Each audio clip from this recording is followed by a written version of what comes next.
Good morning, good afternoon, good evening, whatever the case may be. We are back in better than ever, and today we are going to work on some three-dimensional problems involving our friend Pythagoras. So let's get to it, shall we? All right, so we have a 50-meter rope attached inside an empty cylindrical wheat silo of diameter 12 meters. As shown, how high is the wheat silo? Okay, so what we need to do here, this is a fairly easy one. Here's the diagonal right here. We know the diameter is 12. So, I mean, my goodness, could it be any easier? If the diameter is 12 and the height is right here, we call it h, then don't we know that h squared plus 12 squared is equal to 50 squared? Could it be any easier? Or h squared plus 144 equals 2500. And so h squared would be equal to 2356, subtracting 144. So h would be equal to the square root of 2356, which is nice, but I'm going to go ahead with that. I don't know, the square root of 2356 is a good answer, but it's approximately equal to 48.5 meters, okay? And of course this is positive because height can only be positive. So, pretty straightforward there. Another example, the floor of a room is 6 meters by 4 meters and its height is 3 meters. Find the distance from a corner point on the floor to the opposite corner on the ceiling, not the feeling, on the ceiling. So the most important part here, I think, is your drawing, or one of the most important parts. I'm trying to think. I do not have a parallelogram tool, so let's see how I do with my drawing here. So I got myself a room here.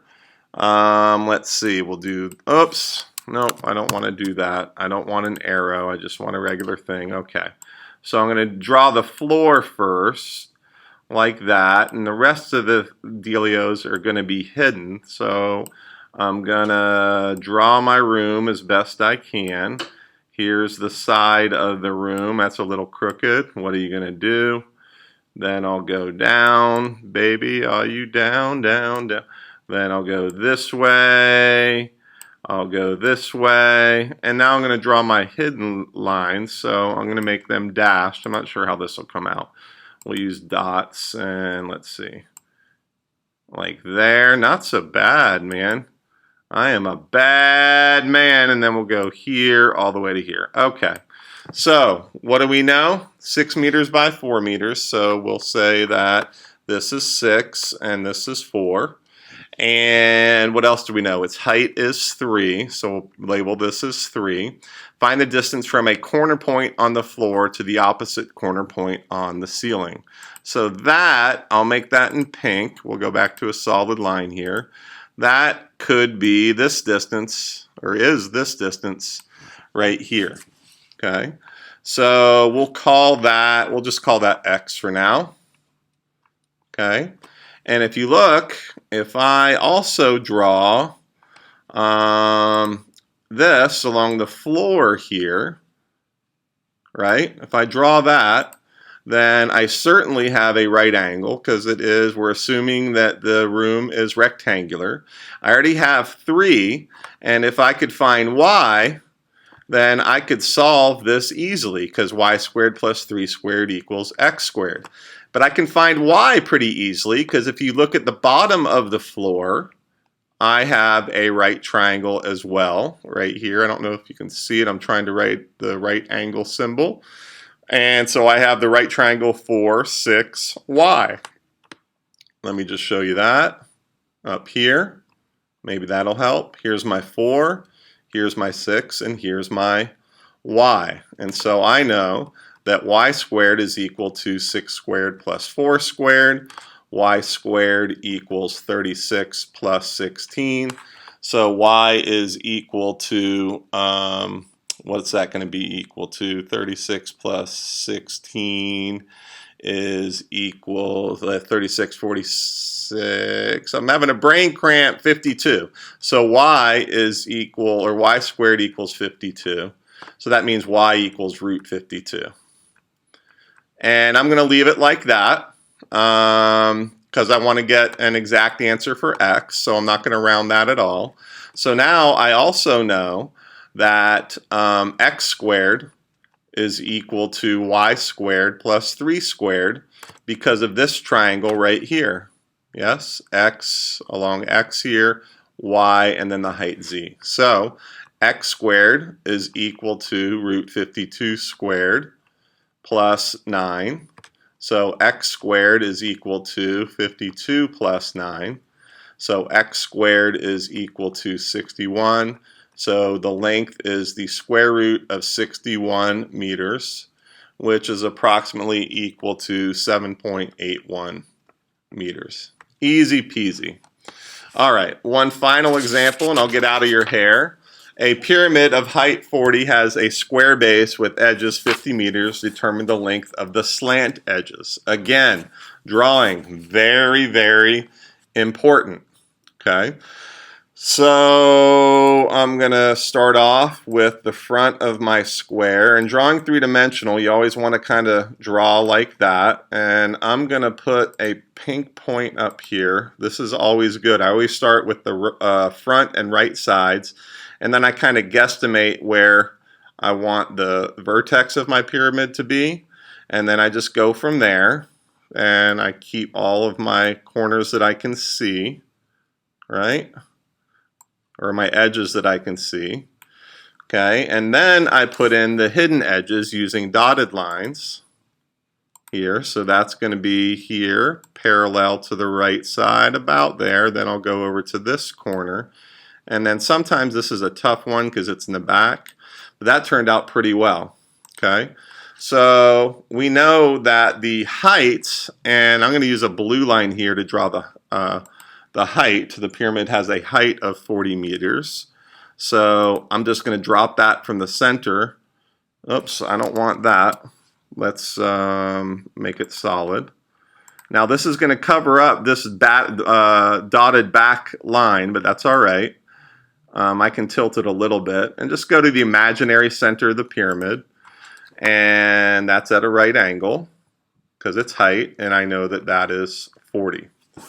With edges 50, it has a square base with edges of 50. So I know this is 50 and this is 50. And they're asking me to determine the length of a slant height there. So what is it that they are talking about? Well, they're talking about one of these edges right here. So I'll call this X. I'm looking for X here.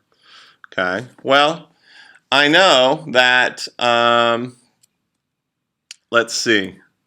I know that this is 40. So I'm going to draw another line here, another blue line. Is it blue? And I'm going to draw it here like this. Okay. And I'm going to call that Y. Call this side Y. Right on top of it. So I know that y squared plus 40 squared, or I'll just go ahead and say x squared equals y squared plus 40 squared by the Pythagorean theorem.